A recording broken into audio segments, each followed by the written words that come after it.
마태복음 12장 33절에서 45절 말씀 가지고 내 좋은 보물을 내어놓으라 라는 제목으로 오늘 함께 은혜 나누고자 합니다. 통계학자들은 우리 각자가 우리 전체 삶 중에서 13년 동안 말하는 데 쓴다고 합니다. 우리가 하는 말은 날마다 50에서 60페이지의 책의 분량만큼 된다는 것입니다.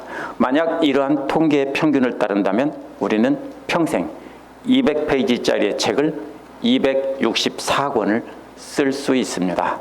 우리는 모두 유명한 저술가들입니다. 264권의 책을 써대는 저술가들입니다. 오늘 말씀은 그렇게 입으로 내뱉은 악한 말들에 관한 예수께서 악한 말들에 관해 경고하신 겁니다. 성령님의 능력이 나타난 것을 보고 바알세불의 힘을 빌어 능력을 행한다고 욕한 것을 두고 비유로 말씀하신 것입니다. 우리는 성령님을 욕하든지 아니면 성령님의 역사를 찬양하든지 둘 중에 하나를 반드시 택해야 된다는 것입니다. 예수께서 이처럼 입으로 악한 말을 내뱉은 것에 대해서 심한 경고를 하신 것은 그 마음속에 있는 악한 근원 때문입니다. 그 악한 근원은 바로 귀신들의 놀이터가 된다는 것이 예수님의 말씀입니다. 어떻게 하면 우리는 우리 마음을 악한 귀신들의 놀이터가 되지 않게 하고 좋은 보물을 내어놓을 수 있는지 생각해 보도록 하겠습니다. 33절에서 37절에 보면 마음속에 쌓인 것을 입으로 낸다는 내용이 나옵니다. 이어지는 말씀은 성령을 모독한 죄는 용서받지 못한다라는 바로 앞의 말씀과 연결이 됩니다. 나무와 그 열매의 비유가 33절에 나옵니다. 원래 원어의 의미는 나무도 좋게 만들고 열매도 좋게 만들든지 아니면 나무도 나쁘게 만들고 열매도 나쁘게 만들든지 하라는 말입니다. 원래는 만들라는 말입니다. 나무와 열매를 좋게 만들고 나쁘게 만든다는 말이 잘 안 되기 때문에 이것을 생각한다 아니면 추정한다 이렇게 번역하거나 해석하는 사람들이 많습니다. 그런데 거의 모두 대부분의 영어 번역들은 만든다, make라는 말로 이 말을 번역했습니다. 왜 이러냐면요, 나무와 열매를 만든다는 것은 사람 속에 있는 지식이나 생각을 마음속에 만들어 담는 것과 입으로 그것을 만들어 내뱉는 것을 말하기 때문에 이렇게 만든다는 말을 쓰신 겁니다. 사람의 마음속에 간직한 생각과 지식은 좋게 만들었는데 그 입에서 나오는 열매인 말은 나쁘게 만들 수 없다는 것입니다. 반대로 사람의 마음속에 간직한 생각과 지식은 나쁘게 만들었는데 입에서 나오는 열매는 좋게 만들 수 없다는 것입니다. 이는 바로 앞에서 성령님을 모독한 자들은 그들 마음속에 성령님을 욕하는 마귀적 지식이 담겨 있다는 겁니다. 그들은 마음속에 마귀적 지식들을 만들어 담았다는 것입니다. 예수님은 그들 안에 있는 생각까지 다 아시고 이렇게 나무와 열매의 비유로 악한 마음을 담고 악한 말을 내뱉은 것은 악한 마음을 마음속에 품고 있는 것이다. 그것이 일치하지 않을 수 없다라는 뜻입니다. 이어서 왜냐하면이란 말로 그 이유를 설명하시는데요. 열매로부터 나무가 어떤 나무인지 안다는 것입니다. 사람의 입에서 만들어낸 말을 보면 그 사람 마음속에 무슨 생각과 무슨 지식을 만들어 놓았는지 안다는 것입니다. 그 입에서 성령님을 욕하는 말이 나오면 그 안에는 마귀적 지식과 생각들이 가득 들어있다는 것을 알 수 있다는 것입니다. 그래서 바로 이어서 34절에서 예수님께서 뭐라고 하냐면 이 독사의 새끼들아 라고 욕하십니다. 3장 7절에서 침례 요한도 바리새파와 사두개파 사람들에게 똑같은 욕을 했습니다.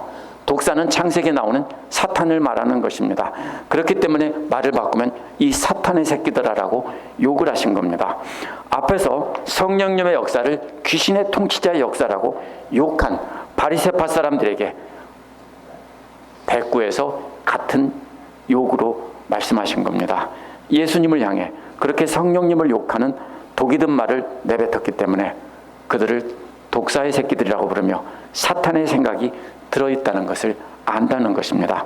그래서 예수님께서 그들에게 이 사탄의 새끼들아 라고 말한 것입니다. 너희가 악한데 어떻게 선한 것을 말할 수 있겠느냐라고 했습니다. 악하다는 것은 그 마음속에 생각과 지식이 악하다는 것입니다. 앞에서 나무로 비유한 죄입니다. 그런데 어떻게 선한 것을 말로 내뱉을 수 있느냐는 것은 열매로 비유한 것입니다. 그래서 이어서 마음속에 가득 찬 것을 입으로 열매로 맺는다는 것입니다. 저들의 마음의 그릇 안에 독이 가득 차서 흘러 넘치는 그림입니다. 여기서 마음은 감정을 담는 것이 아니라 생각과 의지를, 지식을 담는 곳입니다. 그래서 껍데기는 거룩한 척하지만 그 입에서 독사의 독과 같은 말이 나오면 그들 속에는 악이 가득 차 있다는 뜻이라는 것입니다. 나무와 열매로 비유한 것을 이번에는 독사와 그 입에서 나오는 독으로 비유한 것은 결국 똑같은 말을 다른 말로 바꾸어서 비유한 것입니다. 이어서 사람은 그렇게 마음속에 가득 쌓인 것을 내놓는다고 했는데요. 쌓아놓았다는 말은 보물이나 보물상자라는 뜻입니다. 마음속에 보물창고에 보물이 가득 쌓여 있다는 겁니다. 누가 쌓았습니까? 각자 자신이 거기다가 가득 쌓았습니다. 선한 사람은 마음속에 선한 보물을 가득 쌓아두었기에 선한 보물을 입으로 말한다는 것입니다. 악한 사람은 악한 보물을 가득 쌓아놓았기 때문에 악한 것을 말한다는 것입니다. 나무와 열매의 비유가 독사의 독과 그 입에서 나오는 독으로 비유했다면 이번에는 보물창고 안에 있는 보물이 입으로 선한 보물이 나온다는 것입니다. 세 가지 비유가 모두 똑같은 비유입니다. 지금까지는 예수께서 성령님의 역사를 욕한 바리새파 사람들에 대해서 비유로 세 가지 비유로 욕한 것입니다. 그런데 이번에는 돌아서서 내가 너희에게 말한다라고 하시며 제자들에게 말씀하십니다. 여기에서 제자들에게 말씀하시는 장면은 충격적인 말입니다. 마귀의 새끼들은 독사의 새끼들처럼 마음속에 품고 있는 독을 내뿜는다고 했습니다. 그러나 이번에는 제자들에게 충격적인 말 한마디를 더 내뱉습니다. 추가하십니다. 그것은 세번역에서는 쓸데없는 말이라고 했고 개역에서는 무익한 말이라고 했는데 이 본래의 말의 의미는 게으른 말이라는 뜻입니다. 게으른 말이 뭡니까? 깊이 생각하지 않고 무심코 내뱉는 말입니다. 이는 적극적으로 대놓고 독사의 독을 품어내지 않더라도요, 무심코 남을 흉을 보거나 남에게 나쁜 말을 생각 없이 전달하는 것을 말하는 것입니다. 독사의 독만 그렇게 저주받을 죄가 아니라 생각 없이 그렇게 게으른 말을 내뱉는 것도 역시 마찬가지라는 것입니다. 그래서 여기서는 쓸모없는 그렇게 게으른 말을 내뱉는 것은 심판날에 그것에 대해서 재판을 받는다는 것입니다.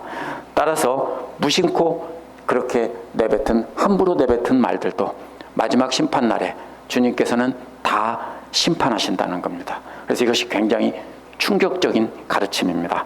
따라서 남을 해치려는 악한 의도를 품고 한 말이 아니더라도 생각 없이 내뱉어서 남을 다치게 하거나 남을 시험에 빠지게 하거나 믿음에서 떨어져 나가게 하거나 교회를 떠나게 했다면 역시 장차 심판날에 분명히 심판을 받을 것입니다. 쓸데없는 말을 내뱉어서 남에게 나쁜 말을 퍼지게 했다면 그것도 장차 주님 앞에 섰을 때 심판을 받는다는 뜻입니다. 이는 마음속에 쓸데없이 남을 시기하고 미워하는 생각이 가득 담겨 있기 때문에 그것이 나온 것입니다.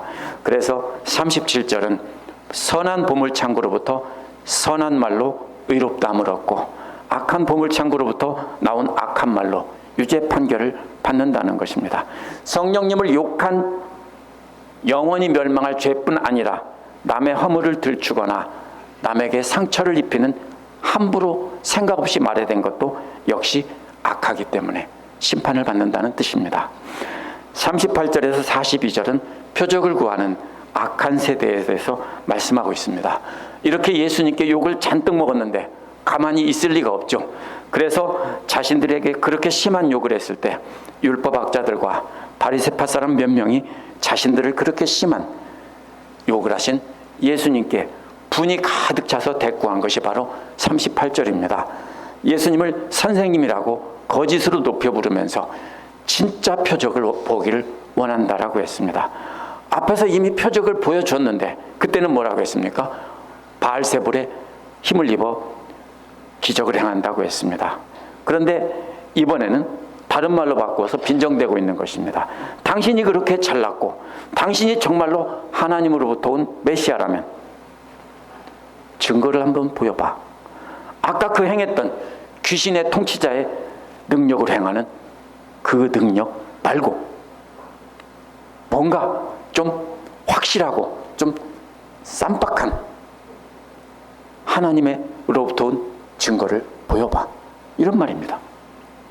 이것이 듣기 좋게 하는 말이 아닙니다. 아주 빈정되게 공격하는 말입니다. 악하다는 말은 하나님을 대적한다는 뜻이고요. 음란하다는 말은 하나님을 사랑한다고 하면서 다른 것들을 사랑한다는 뜻입니다. 그래서 음란하다는 말은 실제 간음이 아닌 하나님과의 관계에 대한 비유입니다. 하나님을 제일로 섬긴다고 말하면서 실제로는 하나님께 막 대드는 막대먹은 아들 같고 바람난 아내와 같은 세대라고 욕하신 겁니다. 그러한 세대들이 하나님을 향해 삿대질하며 하나님으로부터 온 증거를 대라고 따지고 있는 것입니다. 이렇게 욕하신 뒤에 예수께서는 선지자 요나의 표적 말고는 이 세대에게 보여줄 표적이 없다라고 하셨습니다. 선지자 요나의 표적이 뭡니까? 사흘 동안 큰 물고기 뱃속에 있었던 것처럼 인자도 사흘 밤낮 땅속에 있을 것이라는 것입니다. 큰 물고기를 고래라고 흔히 번역하지만 사실은 이것은 고래라는 말이 아니라 원어에서는 커다란 바다 괴물을 뜻하는 것입니다. 아주 큰 물고기일 수도 있고 뭔지 잘 모릅니다. 어쨌든 바닷속에 있는 큰 괴물이 뭐냐? 고래밖에 없다. 그래서 고래라고 흔히 말하는 것입니다. 그래서 세 번역 개역 모두 고래라고 번역하지 않고 큰 물고기라고 번역한 겁니다. 땅속이라는 말이요, 땅의 심장이라는 말입니다. 여기서 비유가 된 것을 잘 봐야 됩니다. 땅의 심장이라는 말은 땅의 내장이라는 뜻이고요, 히브리어의 속담처럼 쓰이는데요, 뭘 말하는 거냐면 무덤을 가리키는 말입니다. 땅의 내장, 땅의 심장이라는 말은 무덤을 가리키는 말입니다. 그래서 이것은 죽은 자들의 세상이 아닌, 땅속이라는 말은 죽은 자들의 세상이 아닌 무덤 자체를 가리키는 말입니다. 예수님께서 이렇게 죽은 자들의 세상에 내려갔다 이렇게 해석하면 안 됩니다. 이것은 단순히 예수님께서 사흘 동안 무덤에 묻혀 있었다라는 뜻입니다.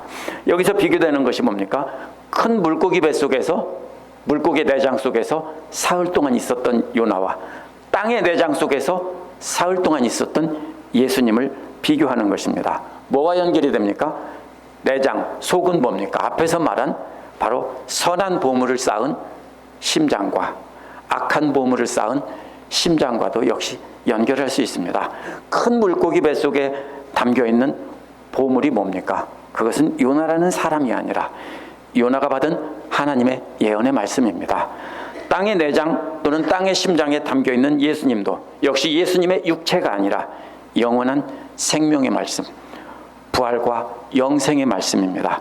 큰 물고기 속에 담겨있던 하나님의 예언의 말씀은 사흘 뒤에 니느웨 사람들에게 선한 열매로 쏟아졌습니다.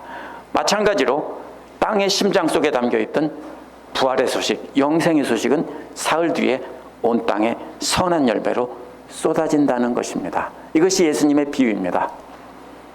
예수님의 죽음과 부활을 비유하기 위해서 요나를 사용한 것입니다. 요나 이야기가 41절에서 계속 이어집니다. 마지막 심판날에 느느웨 사람들이 함께 일어난다는 것입니다. 여기서 세 번역에 보면 일어난다는 말을 함께 일어난다고 번역했는데요. 왜 그렇게 번역했냐면요, 이 말은 일어나는 일에 자진해서 참여한다는 것입니다. 무슨 말입니까? 여기 계신 분들이 모두 우하고 한꺼번에 자진해서 일어난다는 것입니다. 언제 그렇게 합니까? 이것은 법정에서 고소를 하기 위해서, 증언하기 위해서 우리가 봤습니다라고 일어나서 저 사람은 유죄입니다라고 말할 때 모두 함께 다 일어나서 일어난다는 것입니다. 마치 배심원들 모두가 일어나서 선고를 하는 것과 증언을 하는 것과 판결을 하는 것과 같습니다. 그들이 함께 자진해서 일어나서 이 세대 사람들을 정죄한다고 했습니다. 이 세대는 그 당시의 모든 사람들이 아니라 앞에서 말씀하신 악하고 음란한 세대이고요, 성령님을 욕하던 바리새파와 율법학자들을 가리키는 말입니다. 이들은 자신들이 최고로 거룩하다고 생각했습니다. 유대인들이 최고로 경멸하고 무시하던 더러운 이방인인 니느웨 사람들이 법정에서 배심원으로 일어서고 최고로 거룩한 유대인 지도자들을 유죄라고 증언한다는 뜻입니다. 왜냐하면 니느웨 사람들은 요나가 전 선한 열매인 하나님의 예언의 말씀을 듣고 회개의 열매를 입으로 내놓았기 때문입니다. 그러나 예수님께 도전하던 이들은 마음이 굳어져서 악한 열매로 성령님을 욕했다는 것입니다. 그러시면서 보라라고 말씀하시면서 요나보다 더 큰 이가 여기 있다라고 합니다. 예수님은 요나보다 더 큰 선지자이고 요나보다 더 큰 예언의 말씀을 내어놓으신다는 뜻입니다. 요나가 쏟아놓을 하나님 말씀을 듣고 회개했을 때 그들은 멸망을 면했습니다. 그러나 예수께서 다니시며 쏟아놓으신 선한 열매인 하나님 말씀은 그보다 훨씬 더 귀한 말씀인데 영원한 생명을 주시는 생명의 말씀이기 때문입니다. 그래서 요나보다 크신 분이 전한 생명의 말씀을 듣고도 회개하지 않은 자들은 니느웨 사람들보다 훨씬 악하다는 뜻입니다. 또 마지막 심판날에 남방 여왕이 일어난다는 것입니다. 남방 여왕이 일어난다는 말에서 일어난다는 말은 앞의 말과 똑같은 말이 아닙니다. 근데 이것은 앞에서는 스스로 우우 일어나는 거지만요, 이것은 한 사람이 야, 너 일어나라고 지명했을 때 일어난다는 뜻입니다. 무슨 뜻입니까? 남방 여왕은 혼자입니다. 그러면 뭡니까? 이런 뜻입니다. 변호인 한번 일어나서 변호해 보시오, 이런 말처럼 판사가 한 사람을 지명해서 말하라고 한 것입니다. 그래서 심판날에는 남방 여왕이 일어난다고 했는데 남방 여왕은 구약에 나오는 솔로몬을 찾아온 시바 여왕을 말합니다. 이스라엘의 남쪽에 있기 때문에 남방 여왕이라고 한 것입니다. 그러면 이 시바 여왕이 일어나서 악하고 음란한 세대를 유죄라고 증언한다는 뜻입니다. 왜 이 남방 여왕에게 증언을 시켰는가 하면 그가 땅끝에서 솔로몬의 지혜를 들으러 왔기 때문입니다. 요나가 예언서 전체를 대표하는 사람이라면 여기서 솔로몬은 5권의 시가서를 쓴 지혜서들을 대표, 지혜서라고도 할 수 있고 시가서라고도 하는 것은 하나님의 지혜를 찬송으로 담은 것입니다. 그것을 뜻한다고 볼 수 있습니다. 그런 시가서를 가장 많이 쓴 사람이 바로 솔로몬이기 때문입니다. 역시 보라라는 말씀으로 솔로몬보다 더 큰 이가 있다라고 합니다. 예수님은 솔로몬보다 훨씬 더 지혜가 많으신 왕이라는 겁니다. 솔로몬이 가졌던 지혜는 하나님께서 주신 지혜입니다.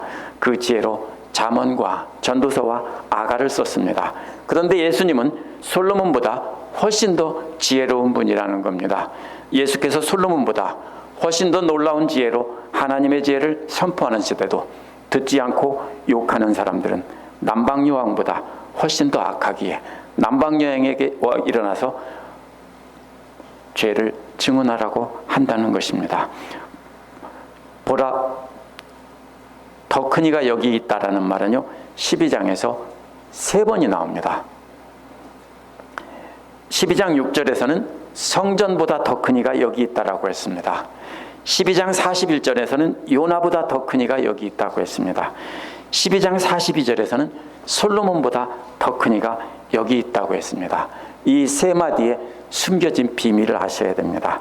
이 3마디는 성전은 제사장들이 인도하는 제사와 또 요나는 선지자, 또 마지막에는 다윗과 같은 왕을 의미한다고 말하기도 합니다. 그러나 정확히 말하면 성전 제사는 구약의 창출레면신 5권의 모세오경을 상징한다고 볼 수 있습니다. 5권의 책들은 성전의 제사, 예배에 관해서 기록하고 있기 때문입니다. 선지자들은 구약의 모든 예언서들을 망라한다고 볼 수 있고요. 솔로몬의 지혜는 구약의 시가서를 연결해 볼 수 있습니다. 예수님께서 그것보다 더 큰 이가 여기 있다는 말은, 그러면 예수님은 구약 성경의 어떤 말씀보다 더 크신 분이다, 더 중요한 것이고, 예수님의 말씀은 바로 구약 성경의 결론입니다.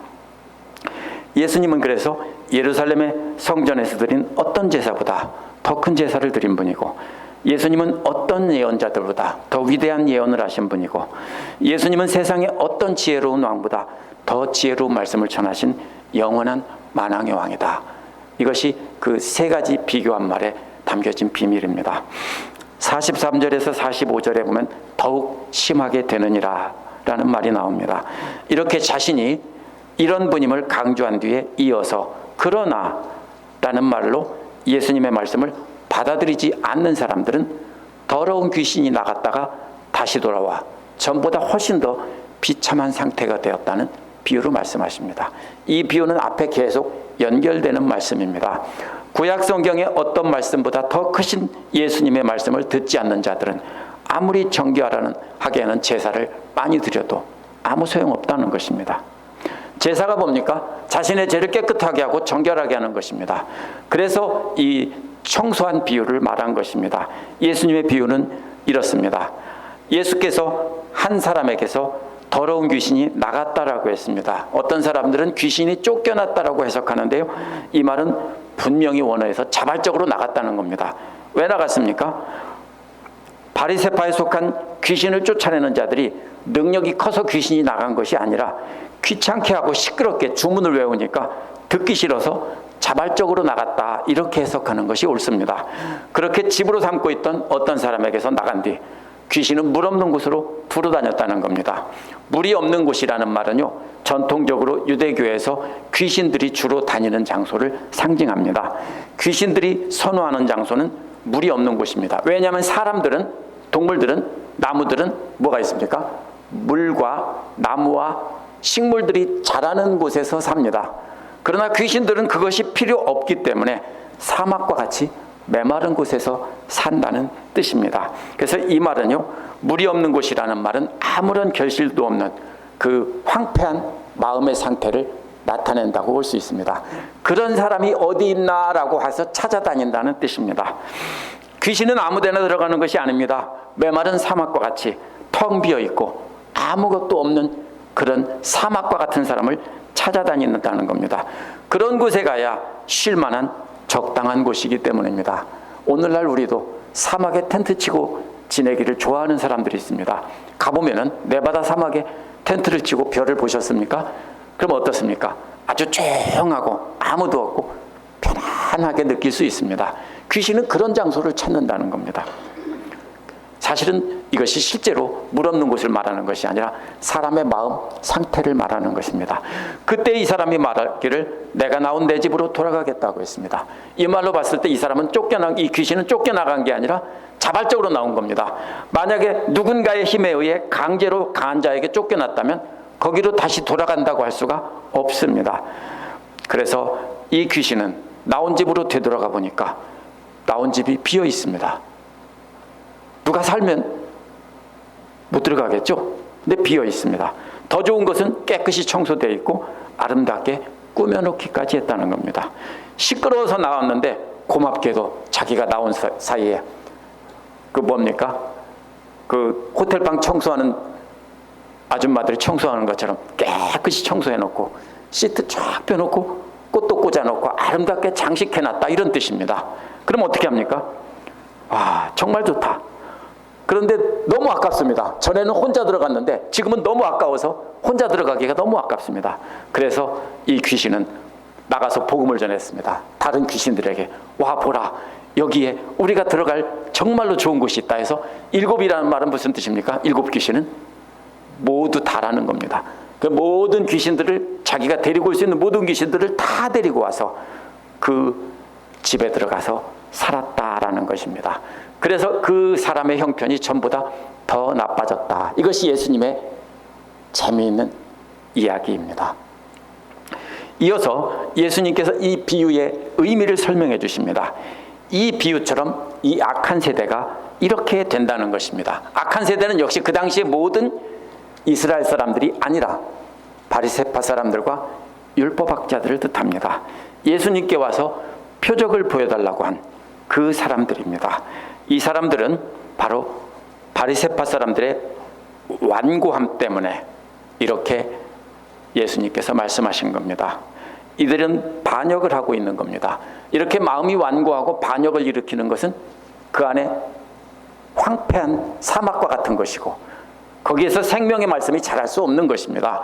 그래서 귀신들이 그곳을 자신들이 살 수 있는 가장 아름답고 좋은 곳이라고 이렇게 돌아갔다는 겁니다. 이러한 반역은 악한 영적 세력들의 놀이터가 될 길을 열어주신 것이다. 이렇게 열어주는 것이다. 이런 뜻입니다. 39절에 보면요, 이들은 악하고 음란한 세대라고 했습니다. 예수님의 말씀을 받아들이지 않기 때문에 예수님께 도전하며 공격하던 악한 율법학자들과 바리새파 사람들이 바로 이렇게 된다는 뜻입니다. 이들이 아무리 더러운 귀신을 쫓아내고 정결하게 하는 제사를 드려서 정결하게 해도 그것은 마치 잠깐 외출한 사이에 집안을 청소하고 아름답게 가꾸고 새로운 가구를 들여놓는 것과 다를 바가 없다는 뜻입니다.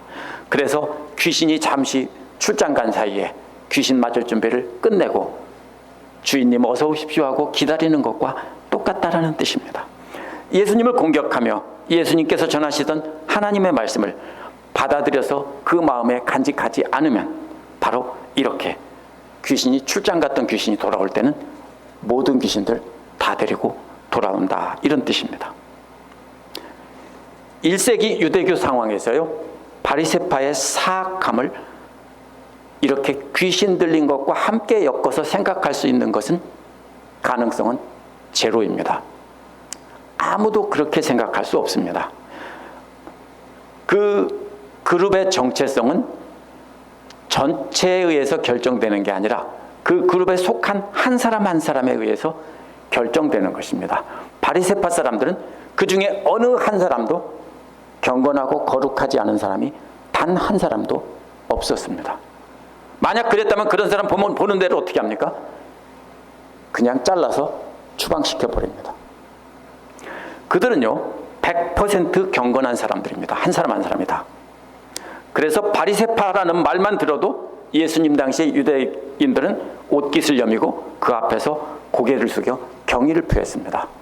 우리가 예수님께서 함부로 말한다고 해서 우리도 우습게 보는데요, 이 사람들은 정말로 최고로 거룩한 사람들입니다. 이 사람들을 이렇게 귀신 들렸다고 상상하면서 이렇게 공격할 수 있는 분은 아무도 없습니다. 하나님 한 분밖에 없습니다. 이러한 바리새파 사람들에게 7 귀신 들린 자들의 비유로 말씀하신 것은 당시 유대인들에게는 상상조차 못할 일입니다. 예수님이 왜 이렇게 하셨냐면요, 그들 마음속 생각까지 다 아시는 전지하신 하나님이기 때문입니다. 그래서 이렇게 최고로 거룩한 자들에게 이렇게 최고의 욕을 하신 겁니다. 사람들은 겉모습과 행동을 보고 경건하게 보지만 예수님은 속마음을 다 아시기 때문에 이렇게 욕하신 겁니다.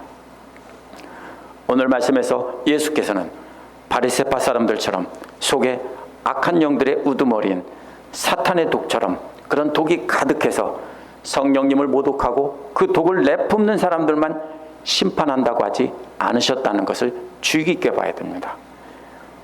생각 없이 함부로 말을 해서 다른 사람에게 상처를 주는 경우에도 심판날에 심판을 받는다고 하셨습니다. 왜냐하면 그 마음속에 선한 하나님의 말씀을 담아두지 않고 악한 생각들을 담아두었기 때문에 귀신들의 놀이터가 된다는 것입니다.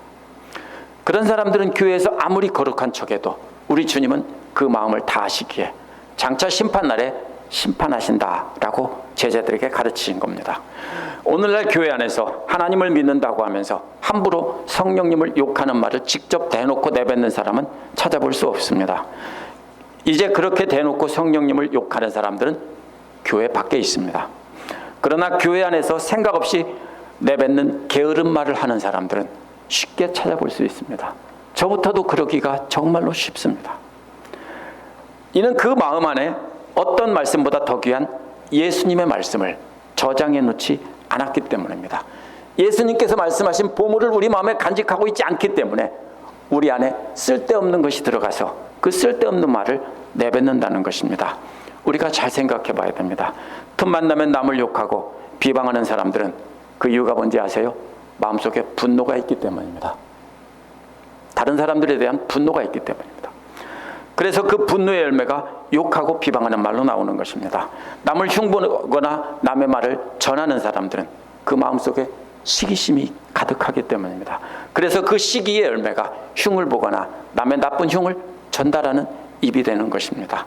헛되고 텅 빈 껍데기 같은 세상의 보물에 대한 보물을 마음속에 가득 채워놓은 사람들은 역시 그러한 쓸데없는 세상 것들을 계속해서 공허한 말들을 해야 되는 것입니다.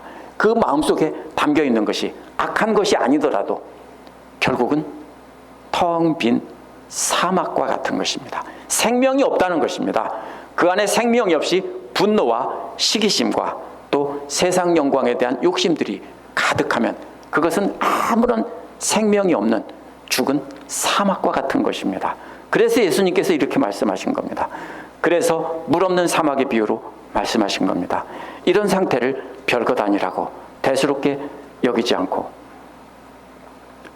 넘기기 쉬울 것입니다. 우리 각자가요. 그러나 이는 심각한 영적 상태라는 것을 알아야 합니다. 그러한 마음은요, 마치 청소가 깨끗이 된 실내 장식까지 마친, 그래서 그 마음의 진짜 주인을 기다리는 집과 같다는 것이 예수님의 말씀입니다. 그렇게 남을 욕하고 흉보는 말을 함부로 하는 사람들은 자기 마음을 깨끗이 단장하고 청소해서 귀신을 맞을 준비를 끝마친 것이다. 이것이 예수님의 말입니다. 예수께서 그런 상태에 있는 사람들은 일곱 귀신의 놀이터가 된다고 했습니다. 그 마음에 예수님의 귀한 말씀으로 가득 채워서 그 마음의 주인이 성령님이 되게 하지 않는 사람들은 빈집과 같다는 것입니다. 그래서 귀신의 집이 되고 장차 심판날에 니느웨 사람과 남방 여왕들에게 영원한 멸망이라고 선고를 받게 된다는 것이 예수님 말씀입니다. 회개하고 예수 믿기로 결정했다고 끝난 것이 아닙니다. 교회 다니면서 좋은 설교 듣고 성경 공부를 통해서 좋은 말씀 배웠다고 끝난 것이 아닙니다. 그렇게 말한 뒤에 교회 문을 나서서 말을 함부로 한다면 귀신들을 맞이할 꽃단장을 하고 있는 것입니다. 그렇게 듣고 배우고 스스로 읽은 보물들을 내 마음의 보물창고에 간직해야 하는 것입니다. 그래야 주인이 있는 집이 되어서 귀신들이 함부로 들어오지 못합니다. 예수님께서 우리에게 주신 보물, 말씀의 핵심이 무엇입니까? 제가 항상 얘기하지만 사랑하라, 원수까지도 사랑하라, 이것입니다. 그 귀한 보물을 우리 마음에 늘 간직하면서 성령께서 우리 안에 충만하게 주인으로 자리 잡고 있게 해야 합니다. 그래서 우리를 주관하게 하시고 우리 입에서 좋은 보물들이 입에서 나오게 해야 하는 것입니다. 우리도 우리 마음 안에 주님께서 주신 보물을 잘 간직해서 그 좋은 보물을 입으로 내어놓는 우리 모두가 되었으면 좋겠습니다. 기도하겠습니다.